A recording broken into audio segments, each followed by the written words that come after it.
Boris Johnson's SAGE committee is infiltrated by communists, and the European Union blocked Priti Patel's deportation plans.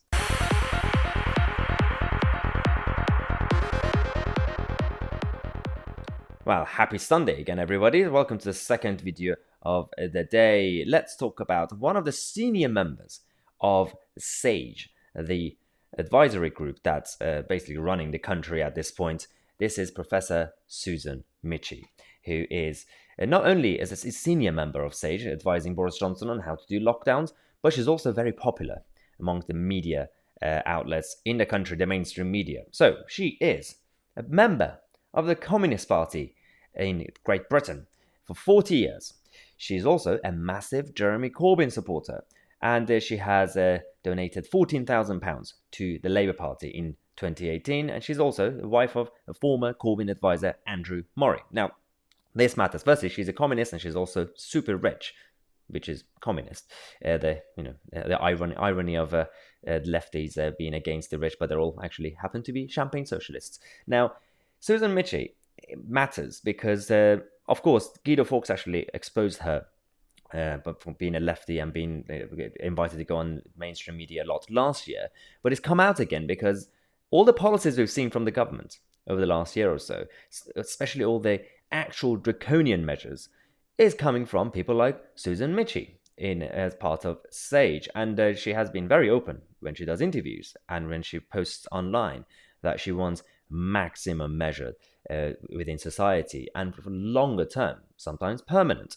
So we have Ian Gallagher in the Mail Sunday as a writing saying, is there the TV's favourite SAGE member, Professor Susan Michie, such a big fan of lockdowns because she's a communist, once known as Stalin's nanny? So, I mean, there is this thing about the debate we are having with public health, whether some of the lockdown measures were right, whether a short-term lockdown was fine at the time and instead of extending it.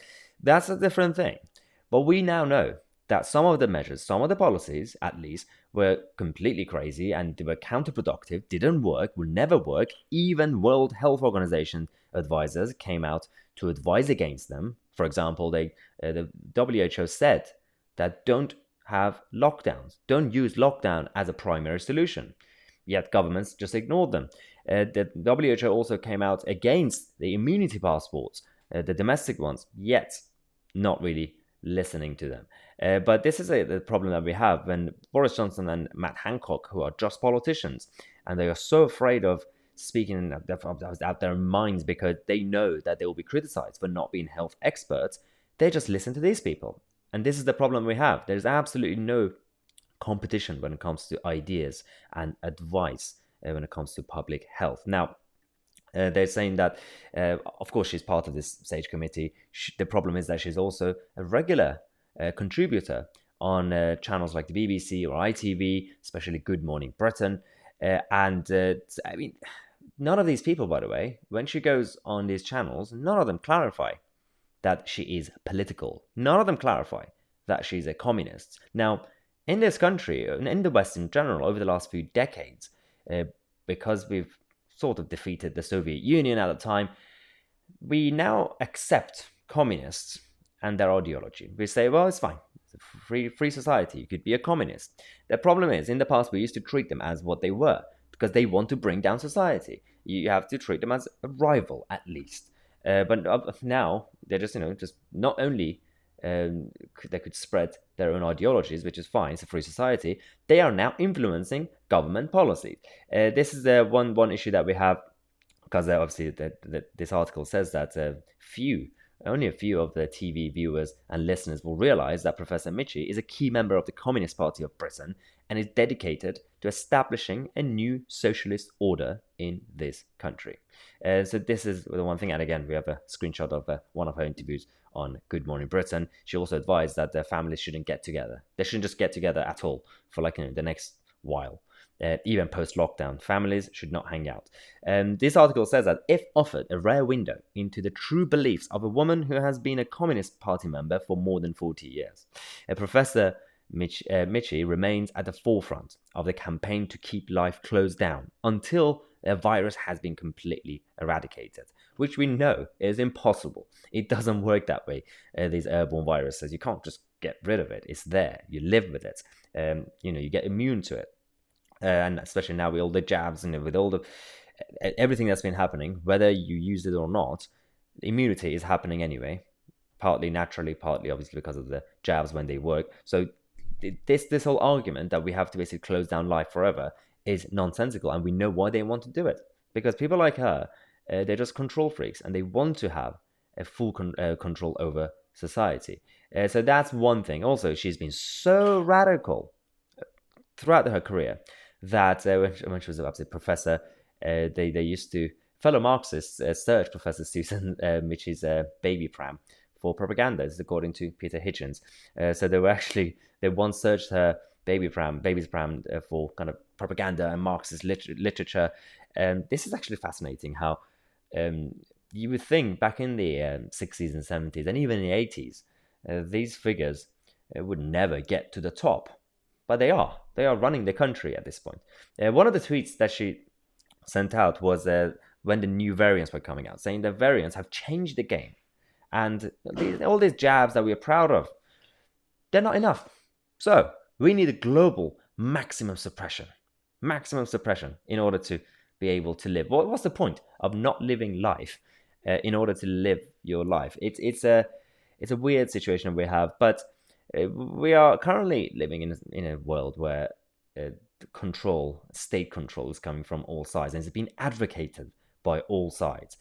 So you also have some traditional conservatives who are very much pro-authoritarianism. You have, of course, socialists. You even have the left-wing liberals who used to be liberals. Now they're pro-control. For example, the European Union are pro-control. We know that. But the European Union are also hypocrites, because Priti Patel has, of course, come up with this policy to make deals with countries so that we could deport illegal migrants to those countries. Now, especially in Europe, because those places are safe and they came from there and they weren't supposed to leave that country, for example, France, to come to the UK.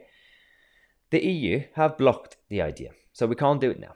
So the one of the good ideas that Priti Patel had, not going to happen because the European Union countries have now blocked it. They don't want the illegal migrants to be sent back to those countries. Whoa, what a surprise. Of course they don't want it.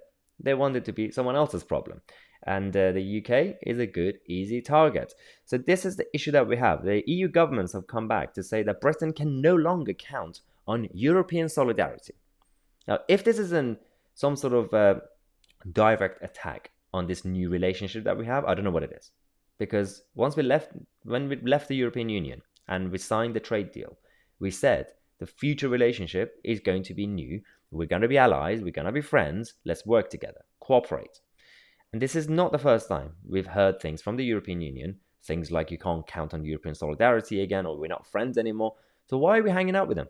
Why are we still trying to be friends and allies when they're doing this? Fine, we could trade, but don't beg the European Union to bring down tariffs, especially when it comes to this Northern Ireland problem that we have. We do not owe the European Union anything at this point. Now, as I said, this came out because Priti Patel created this new policy idea to work with several countries.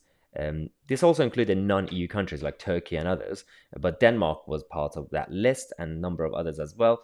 Clearly, that didn't work because these people don't really want to cooperate. But on the other hand, Priti Patel, because we've been talking about her recently a lot, and the empty promises, broken promises, but she comes up with some good ideas sometimes. She's now ordered the College of Policing to obviously review and then get rid of these non-crime stats. I don't know why we have them, because you said something offensive and controversial, someone got offended.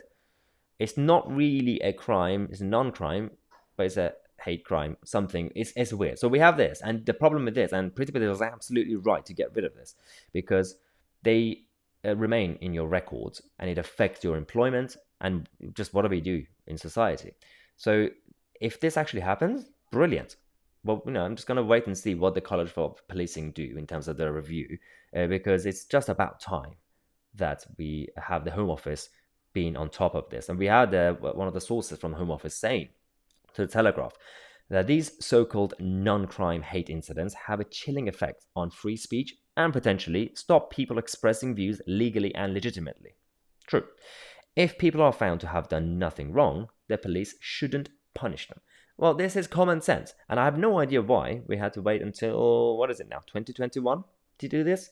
We had this government for a while. This is one of the easy things to do. With all the bureaucracy around the Home Office and everything else, especially the migrant situation, this can't be that difficult. It just review and change the law. Simple. Because it's creating a lot of problems within society. It's not just, as they said, chilling effect on free speech, of course, but also actual everyday life. People won't be able to get jobs because of it, because they made a joke and someone got offended. This is the problem we have, and this channel will expose when they are kicking off for absolutely no reason. And by they, we're talking about the left and the statist authoritarians. Make sure to subscribe to the channel. We'll come back tomorrow at 5:45 p.m. and 8 p.m. live stream on my Tousi, and I'll see you guys in the next video.